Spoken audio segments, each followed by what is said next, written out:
예수께서 성전을 떠나실 때 제자들 가운데 한 사람이 말했습니다. 선생님, 저것 좀 보십시오. 저 큰 돌들 하며 웅장한 건물 좀 보십시오. 예수께서 그에게 말씀하셨습니다. 이 훌륭한 건물들을 보느냐? 여기 있는 돌 하나라도 그냥 쌓여 있지 않고 하나같이 모두 무너질 것이다.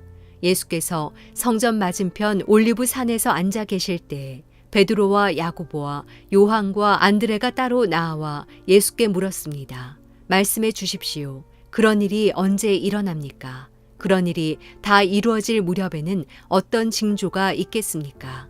예수께서 대답하셨습니다. 어느 누구에게도 현혹되지 않도록 조심하라. 많은 사람들이 내 이름으로 와서 내가 바로 그다라며 많은 사람들을 속일 것이다. 전쟁이 일어난 소식과 소문이 들려도 놀라지 말라.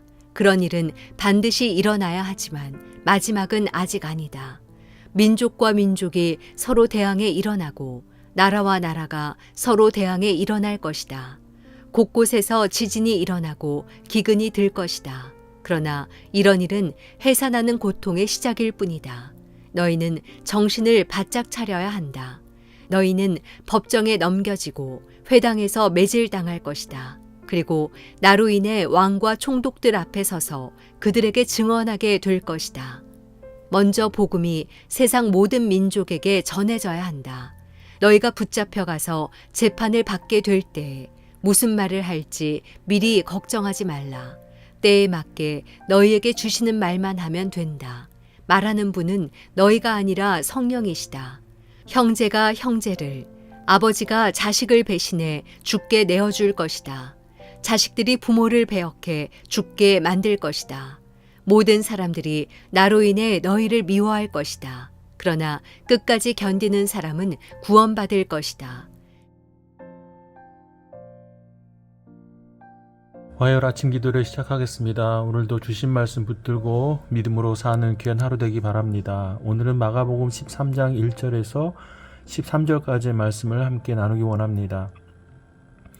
오늘 예수님께서는 마지막 때에 대해서 우리에게 가르침을 주고 계십니다. 제자들은 예수님께서 모두 무너질 것이다 라고 하신 말씀에 대하여 때와 또 현상에 대해서 예수님께 여쭙니다.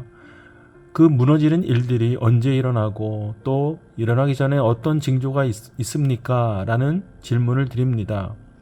이때 예수님께서는 제자들에게 마지막 때에 어떤 일들이 일어나는지에 대해서 말씀하십니다. 전쟁이 일어나고 지진이 일어나고 민족과 민족이 서로 대항하고 또 해산하는 고통이 시작되고 하는 여러 일들이 일어난다고 말씀하십니다. 무엇보다 예수님의 이름으로 내가 바로 그다라고 하는 사람들이 찾아와 속이고 현혹시킨다라고 경고하십니다.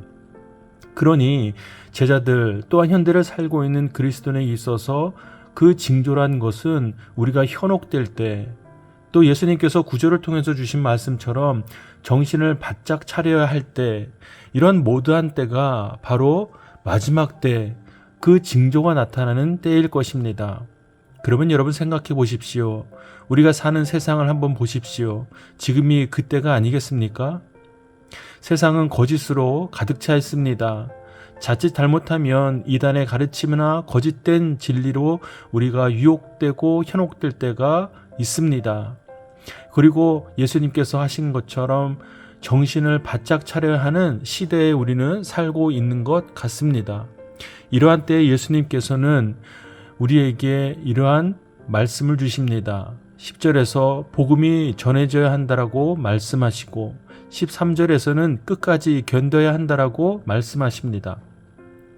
분명 이때는 마지막 때입니다. 물론 예수님 오실 그날을 우리는 알 수 없으나 우리는 마지막 때인 것처럼 하루하루를 살아가야 할 것입니다. 이 세상을 바라볼 때에 너무나도 유혹된 것이 많고 또 정신을 바짝 차려야 할 만큼 거짓된 진리와 교사들이 넘쳐나는 이 세대를 살아가며 우리는 복음을 붙들고 살아가야 합니다. 복음을 붙들고 끝까지 견뎌야만 합니다. 예수님 오시는 그날까지 우리는 복음만이 우리 생명의 모든 도구가 된다라는 것, 능력이 된다라는 것을 믿고 우리가 누리며 그렇게 살아가야 할 줄로 믿습니다. 사랑하는 여러분, 오늘 하루도 복음이 여러분들을 일으켜 세울 것입니다. 여러분의 마음이 무너지고 고단하고 지치고 힘든 그 자리에서 여러분의 손을 붙들고 일으켜 세울 것입니다. 복음은 예수님께서 우리 삶을 주인 되어 주셔서 우리를 건져주시는 놀라운 소식입니다. 능력의 말씀입니다. 그 복음의 능력이 오늘 삶 가운데 여러분에게 함께하기를 주님의 이름으로 축복합니다. 이제 각자 주시는 하나님의 말씀을 묵상하고 오늘 하루를 주님께 맡겨드리며 함께 기도하겠습니다.